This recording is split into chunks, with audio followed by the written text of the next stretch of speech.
Hello everyone, my name is Chris and welcome back to another game review. Today I'm gonna be reviewing Days Gone, and as usual I'm quickly gonna go through the story of this game to tell in short what this game is all about. Then I'm gonna share my own opinions and thoughts about this game, so in case you didn't play it, one big spoiler alert across the screen. And yeah, just click away from this video to avoid spoilers and come back after you play a game if you want to. If you don't want to, you don't have to, it's totally fine. But if you really are interested in my opinions and thoughts about this game right now, then stay with me till the end of this video and let's get started.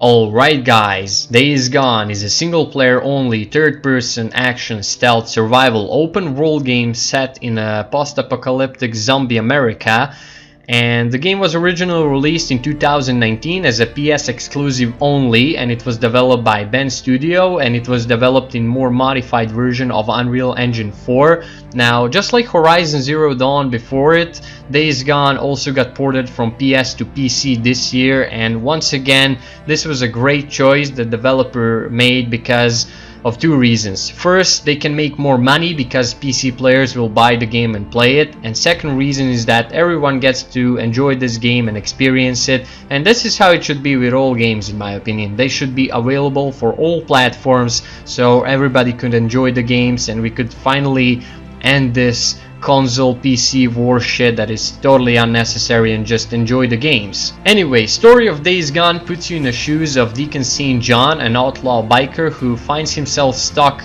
in a zombie apocalypse, and the intro scene starts by showing Sarah, his wife, injured badly by a stab wound, and he has to put her on this chopper, and there is only space for two more on the chopper, and he decides to leave without her because he wants to stay with his friend Boozer, who is also a bit injured, and he wouldn't make it without Deacon. And Deacon and Boozer are like brothers to each other. They're really good friends. They're both bikers. They ride together. And he decides to stay with him, but he promises Sarah that he will reunite with her, and that's where that scene ends. Next scene, it takes 2 years later, where Boozer and Deacon are driving down the highway. They're now working as mercenaries and just basically doing whatever they can to survive in a zombie apocalypse. Unfortunately, Sarah is considered dead because the Nero checkpoint where Deacon was supposed to meet her was overrun by zombies, or how they call them, freaks, and he thinks that she's dead, but later that proves to be wrong, but I'll come to that a bit later. Anyway, as they drive down the road, they meet one of their friends and she's dying, and she says that Leon did that, and Leon was Deacon's and Boozer's friend, who obviously betrayed them, killed their friends, so they go after him, they finish him off, kill him, collect the bounty, and that's where things start to get complicated, because at one point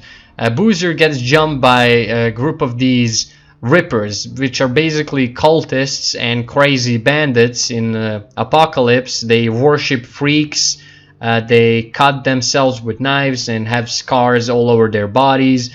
It's just group of crazy people, and unfortunately they burn Boozer's arm with a blowtorch, and since then Deacon has to take care of Boozer and his arm. At one point his arm gets infected and he loses his arm, and as the story goes on, Deacon meets more of characters and people, and he's just helping them with things he can. And some of these people are from his past, he knows them, he reunites with them, and then you have again a bunch of quests you do for these people. And this whole time while he's doing that, he is actually planning to go north with Boozer and start a new life, but he's constantly interrupted by these quests and things that he needs to do for these people, and he really wants to help them. At one point in the game, he realizes that Sarah is not dead, that she's alive, and he goes and searches for her, and through the entire game you can actually see him suffering for her, and he feels really sad without her, and he's really depressed, and he has this like memorial stone at that checkpoint where he was supposed to meet her, and he goes to that memorial stone, talks to her, and all that. And at one point in the game he finally finds Sarah, and they start to work together, and she's at this military camp that is being ran by this crazy general, sergeant, whatever he is. And at one point in the game as well, he takes Sarah to the lab that she was working, and he realizes, and she realizes, that she is the one who actually created this zombie virus, and she is actually responsible for the apocalypse. And she feels really guilty and depressed about everything, and that she fucked up the whole world. And in the end, this general really goes crazy, and they all unite, all the camps and people Deacon helped through the game, and they attack this general's camp and take his supplies. And he also took Sarah as a hostage at one point, and he's just a really crazy guy who fights other bandits and kills people in the name of God and all that shit. He's bad shit crazy. And in short, that's the story of this game. So there is of course much more details, but if I talked about them I wouldn't never finish this video. So in my opinion, it's a really well story-oriented game. The story of this game really talks about love and what a man will do to find his wife, and how far will he go to find her, and what he will do. So it's one beautiful love story in my opinion, and I really found it emotional at some points. And the soundtracks in this game are really well composed with the game story, and it all really fits together so perfectly. The story is just really well done in my opinion. I really enjoyed it. I really loved it. It's like really emotionally driven, and you really care about the characters in this game, and you really care about Deacon and what's gonna happen to him. You really care about how he feels, and you really care about his friend Boozer and all that, and you can see him caring about other people. So it's one beautiful story about love and friendship, and it actually shows you how we can still be good people in bad times only if we choose to be.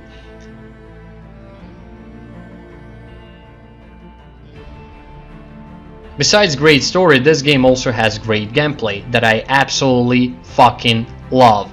And when I say love, that's what I mean. There is not a single thing that I dislike about this game's gameplay. Everything is just so good to the point of pure perfection. And when it comes to gameplay, there's just so many things that I can talk about that I don't even know where to start from. So I'll start from something that I realized when I booted this game for the first time, and that is that some of the gameplay mechanics were copied from The Last of Us. Now, I know this sounds bad and copying other games is not really good, but in this case it's totally fine, trust me, because those same mechanics from The Last of Us are really nice to see in this game as well. For example, when you aim down the sights with a pistol in Days Gone, you have this circle as a crosshair that shrinks as long as you aim, and that represents the accuracy of your pistol. And you have this little wobbly, shaky effect that is synced with your character's breathing and movement of the gun in his hands. And it's the same thing that is in The Last of Us. So they literally copied that gameplay mechanic, and it's just nice to see in this game as well, and it works fine, and it's totally fine in my opinion. And another thing where this game reminded me of The Last of Us is when you loot, and when you approach the item and you want to pick it up, it's gonna have this icon displayed, and if you're full on that, it's gonna go red, just like in The Last of Us. And again, it's kind of copied mechanic, like visually, the design of looting, but it works fine, and it looks beautiful in this game as well, so why not just keep it the same as in the other game? And that's totally fine. It's really nice to see for the eye, and I'm totally fine with it. And that's why this game constantly reminded me of like open world The Last of Us for PC, so it's really good in my opinion. Now, looting, like I said, is a big part of this game, And since this is an open world game, you're gonna be looting a lot, and the looting is so atmospheric in this game. Like, you can slowly move through the houses with your flashlight at the night. You never know what's gonna happen. There might be zombies around that can jump at you. So many random things can happen, or you can get ambushed by bandits or something, and you just go pick up materials that you can use for crafting. Crafting is extremely simple in this game. You don't have to open your inventory and shit like that. You just open the radial menu just like in Horizon Zero Dawn, select the item you want to craft, and if you have enough materials, you just hold the left mouse button for a few seconds, and boom, you just crafted that bandage or Molotov or pipe bomb or whatever the hell you needed. And it's perfect just the way it is. I would never remove those radial menus from games like this. They just work fine and save you so much time, in my opinion. And yeah, the looting, like I said, is so atmospheric. It feels so good. You can literally enter every house. You can open under the HUD like every car, take the scrap or an oil filter that you can use as a suppressor for your weapons. And then when you shoot, you want to track zombies or other survivors that you can stealth. So looting in this game is so good. It's very well done, and it's a big part of this game. It fits so nicely with this game. It has really those apocalyptical vibes to it. Now when it comes to stealth, you can stealth against human enemies or zombies. Now if you stealth against the human enemies, in my opinion, it's better to mark them first with your binoculars, because then they're gonna have this like red triangle above their head or whatever, and then you can see it filling yellow if you're getting spotted. However, if you don't mark them, you can't see if they're spotting you or not, which is gonna make stealthing harder for you. And yeah, stealth in this game is just also a thing of a beauty. You can distract your enemies with rocks and just make them go other way, and just sneak up behind them, stab them with your knife. So that's if you want to go up close. However, you can still stealth from a distance. You just equip your weapon and put an oil filter on it, and you can just shoot from a distance. And another beautiful thing about this game is that it's pretty realistic when it comes to shooting and combat. And like when you hit your enemy with pretty much any caliber in the head, if they're not wearing an armor, they're gonna die instantly. So headshot is an insta-kill in this game for all human enemies without armor and some weaker zombies. So it's really beautiful, and I really love how that works. It again adds that survival vibes. And at the beginning, when you are low on the ammo, and when you don't upgrade your character, and when you don't progress with the story that much, you're gonna be really low on ammo and supplies, and you want to make every shot count. You're not really gonna waste your ammo on zombies. Instead of that, you'll use melee weapons. Melee combat is just also a thing of a beauty. It works beautiful in this game. And you can have your boot knife, which is the weakest weapon in the game, but it's unbreakable. Or you can pick up the baseball bat or some pipe or something, and then craft maybe nail baseball bat or something, but you'll have to find the recipe for that first in the game. But anyway, you can craft other stronger melee weapons, and that's again where the game reminds me of The Last of Us, because in The Last of Us you can punch your enemies with your fists or with a melee weapon that is breakable. It's not like infinite. But there is a gameplay mechanic that kinda kills the point of that in this game. So you can upgrade the skill that will allow you to repair your melee weapons. So they're pretty much infinite because crap is easy to find, and you can always repair them when they get broken. So they never like break completely. But yeah, melee combat in this game is really good, and it works beautiful. Dodging and hitting your enemies is just so satisfying. It looks so cinematic. It's so fucking good. Combat in Days Gone is yet again pretty similar to The Last of Us. Like shooting a weapon and everything just feels kind of natural and pretty realistic, actually, I would say, for a third-person shooter.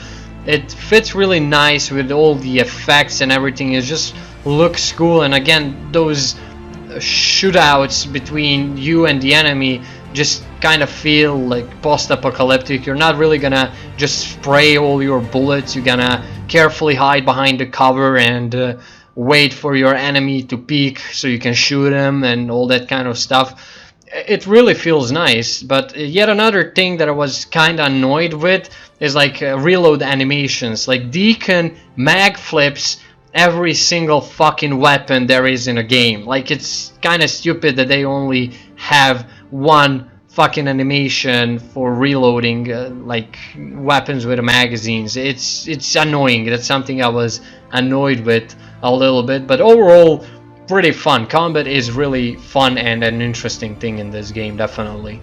When it comes to stealthing against the zombies, well, it's much easier than the humans in my opinion, because I mean, again, depends what type of the infected you're trying to kill, because this game has different type of infected. For example, you have screamers. Those are female zombies that are mutated, and if they spot you, they will scream, and it will make your ears bleed for a few seconds. And then you're gonna have like 4 or 5 or 6 normal zombies running at you, and you'll have to take care of them. So she just makes noise, so it's better to take them out quietly before she does that. Then you have these breakers. Those are basically zombies on steroids. They're just huge motherfuckers that can pick you up, just throw you across the fucking ground, break you, tear you in half. You gotta watch out for these. I usually stayed away from them until I obtained the 50 cal sniper. Then it's just one shot to the head with that. So again, they're not much of a challenge once you have good weapons. Pretty much nothing is a challenge once you obtain good weapons in this game, and once you fully upgrade your character with all the skills, you can kill all the infected pretty easily. Rager is, for example, I think the strongest infected in this game. It's just basically infected bear. They're fucking huge, dangerous, trust me. They'll jump on you and just chew on you, then throw you. It's better just to run, shoot them from a distance or something. You also have runners. Those are infected wolves.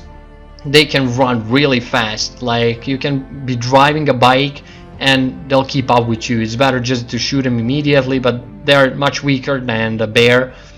Also, I mentioned bike. Yes, you have a bike in this game that you can drive. It's of course used for transporting yourself from one location to another, and you can use it to fast travel across the map. As you can see, map in this game is really huge, and that's something I was actually surprised with. The world of Days Gone is really fucking big, and there is so much to loot. And another thing about looting is that once you loot one location, or once you open the hood of that vehicle, loot it, it stays loot forever. It's never gonna come back.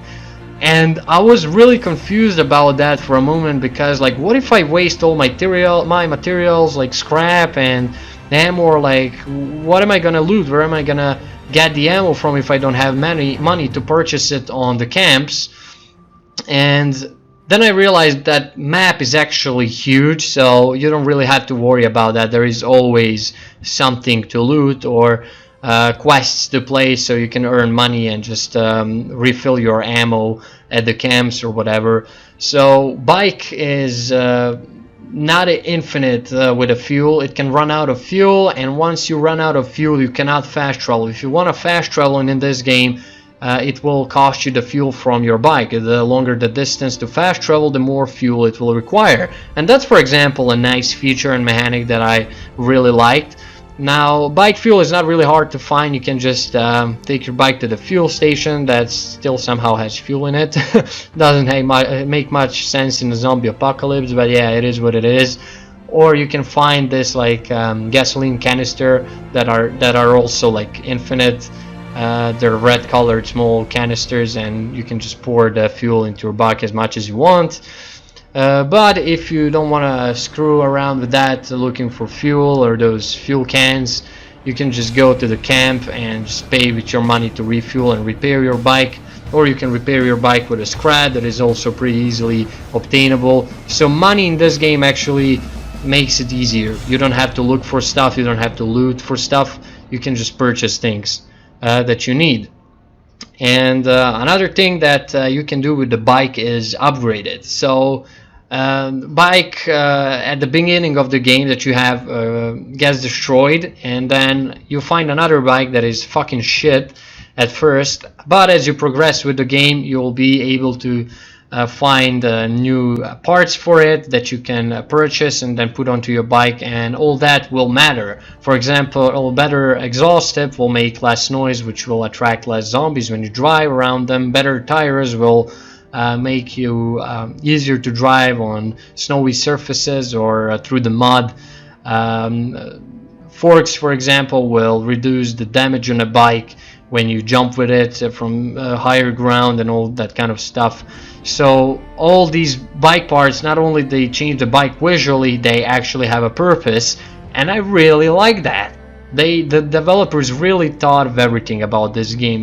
The game is really filled with all these cool details, and when it comes to like progression and things, there's like so much you can play in this game. There's so many different storylines, and the story is actually pretty huge. Like, it takes some time to finish this game, and I'm not gonna lie, I finished almost 100% of a game, and I rarely do that in an open world games. I really don't want to bother with that, but this game is just so good that it made me play like almost 100% of it, and I'm not sorry for it. Skill progression is typical open world skill progression. You obtain skill points that you can purchase, and that's pretty much it. You have 3 different categories that you can upgrade. Each of them gives you something, and that's it. It's as simple as that. Now, if you want to purchase new weapons in the game, you will have to work for it. Trust me. So getting new, better weapons in this game is not really easy. First of all, you'll have to progress with the story and discover new camps. So at the beginning you discover this Copeland's camp, and there you cannot purchase any weapons. You can purchase few bike parts new, and that's it. The next camp you discover is a bit better. Over there you'll be able to purchase like a assault rifle or something, but it costs a lot of money and trust. Now, what is that trust? Now, each of these camps have three stages of trust, and on the 3rd stage you unlock all your weapons and things you can purchase. On the first one, of course, you don't have almost anything. So if you wanna buy these new weapons at the merchant, you will have to first increase the level of trust at those camps and collect the money to be able to actually purchase these weapons. And this is actually a great replacement for an RPG. And what I really love about this game is that it's not an RPG. Now, weapons are separated into tires. There are 5 different tires of weapons, like poor condition, a better condition, then what is it called? I think it's like an average condition, and then goes like military condition, and then you have special forces condition. That's the strongest one. That's the best weapons. For example, 50 cal sniper is the mil spec condition, and almost all weapons can have the suppressors attached on them. So having a Beretta 50 cal with a oil suppressor on it makes things so easy. You just run around, snipe everyone, one shot everyone. Also, when you unlock things like Desert Eagle, things are much easier, and like I said, you'll first have to work for it, but like progressing through this game and obtaining all these weapons is not boring. It's actually fun. There's plenty of different ways you can increase the trust in the camp. For example, you can complete the little side missions, save the people that were taken from the camp from bandits, and then you kill the bandits, release these people, and you will get some trust and money for the camp. Or you can seek nearby hordes. Zombie hordes are something especially dangerous in this game, and I recommend you not to fuck with them if you don't have a better weapons. You will absolutely need a assault rifle if you want to deal with zombie hordes, or at least a submachine gun. Without that, don't even think about dealing with zombie hordes, because it's gonna be hard. And these zombie hordes are really fun. There is like hundreds of zombies running at you. It's like World War Z movie or World War Z game. Like, that really reminded me of that. like all the zombies running at you, and you have to kill every and single one of them from the horde to actually finish that horde site. And once you do that, it will increase your trust and money for the camp, and that's how you unlock new things that you can purchase, new weapons and upgrades. And also, like, some of the weapons in the game cannot be even purchased. You have to finish these horde quests or something to unlock them, and once you unlock these, it's even better. They're even better than those you can purchase. So game has really huge variety of weapons, from assault rifles, pistols, to snipers and shotguns and melee weapons. There is so much cool stuff you can purchase. You have pipe bombs, C4, attractors, tractor bombs, smoke grenades, all kinds of stuff and equipment you can use in those survival situations. And I really love it. This game is really creative. You can also hunt for animals if you want, and take their meat and actually sell them to merchants, which is an easy way to obtain money.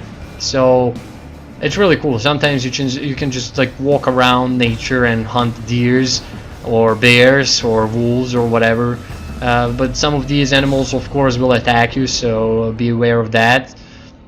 Riding a bike in this game is also something that feels really nice. You can just, you know, sit in a chair, ride a bike around, and just enjoy that. That can totally be the game for itself, in my opinion. And bike is so easy to drive. For only a few minutes playing, you'll learn how to drive it and control it. It takes a little bit of time to get used to it, but once you do, it's so easy. You feel like a pro and just like a real biker driving through the apocalyptic lands.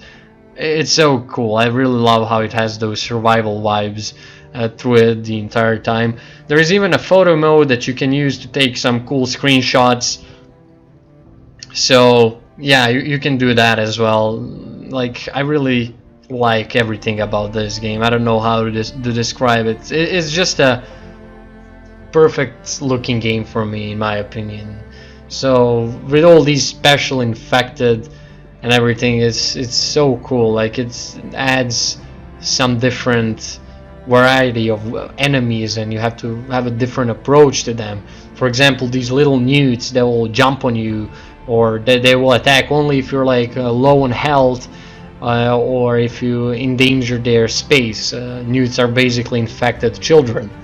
So you have all kinds of things that you can do and explore in this game, and it's definitely not a boring gameplay, and there is so much to do, so much to explore, and everything is so well done. I really love how you can like run into these even random search zones in a game, and you just go and search them, and sometimes they'll take you to some loot or stash, or sometimes they'll like lead you to complete bandit trap, and you can get captured, and there's like a triggered cutscene where you have to escape this like a prison and take your weapons and kill the bandits.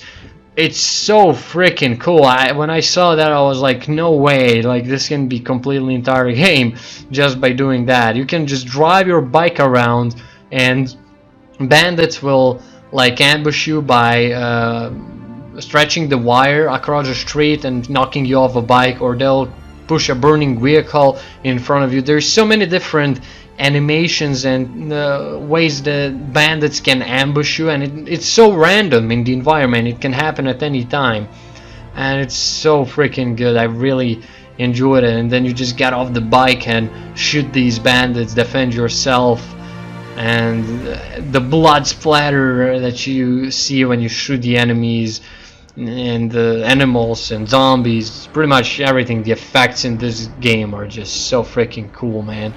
Another thing that I absolutely enjoyed doing in this game is just burning zombie nests. So freaks, they make those ugly nests around the world, and when you see them, you just like clear them out by burning them. You just throw a Molotov into them, and then they run out of these nests, and you just shoot them, and that's how you clear these infestation zones, which also lets you earn trust and credits for the camp. It's so fucking fun to do. I don't know. That was like one of the most fun things to do in this game for me. That and clearing bandit camps. Bandit camps are like something like Far Cry bandit camps. It's pretty similar to that. You just choose your approach, go in, kill those bandits, find the bunker, unlock the new blueprint, and craft the new shit that you unlocked. It's so much fun. I really loved this game gameplay. I don't even know. It's something out of this world, honestly. This is a pure masterpiece.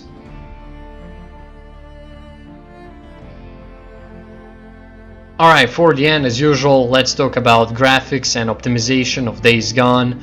Now, visually, Days Gone definitely is one hell of a beautiful looking game. I mean, it's just like perfectly beautiful. I can't even find words to describe how beautiful this game looks and feels. Like, visually, this is one of the best looking post-apocalyptic zombie games I have ever played. The amount of crazy details and effort they put into visuals is just out of this world. I'm gonna tell you that right now. Another beautiful thing about this game is that it's almost perfectly optimized. I almost never encountered frame drops. The only time that I've encountered frame drops is when I was recording a game, and because it's a summertime right now, my computer sometimes overheats a little bit and CPU gets really hot, and that's when I got some frame drops in a game. But it's not the game to blame for that. Game itself is very well optimized, and you can even play it on some really old computers. I've seen people playing this game on like medium settings with like 8 or even more year old GPUs and some newer CPUs that are not even that expensive. So you can really enjoy this game even on some low to mid spec PC on like medium settings, like 1080p, no problems, 30 plus FPS. You can play this game enjoyably, why not? So that's a big fucking plus for this game. It's very well optimized, but not completely. However, I still encountered some bugs in this game. I mean, it's a PS port, so it's expected to see some visual bugs like these. For example, you can see some glitched animals here, like these dead dogs are like their texture got glitched or something. I don't really know what's going on here. And sometimes this bug happened to me where I just fall through the ground and like get glitched, and then I have to like restart the checkpoint and then play it from the checkpoint again. That was a bit annoying. That happened to me like 2 or 3 times, but nothing too much. Those like 3 bugs are the only bugs that I've encountered in the game. Honestly, I haven't seen any other, and that's it. It's just beautifully optimized working game most of the time, and I played it on all maxed out possible settings on 1080p resolution in 60 plus FPS, and these are my PC specs. My GPU is RX 5600 XT, GDDR6, 6 gigabytes. My CPU is Ryzen 7 3700 X, and it's 3.60 gigahertz. It's 8-core processor, and my RAM memory is HyperX 16 gigabytes DDR4. So those are my PC specs that I used to play this game on, and I had absolutely no problem running this game on all maxed out settings, 1080p, 60 plus FPS. Like I said, it works completely fine, and I was really enjoying playing this beautiful looking game. Like, visuals in this game are really stunning. Like, I could just walk around this game for hours and just admire how beautiful it is and how post-apocalyptic everything looks, and it fits so nice with the game vibes and everything. It's so good.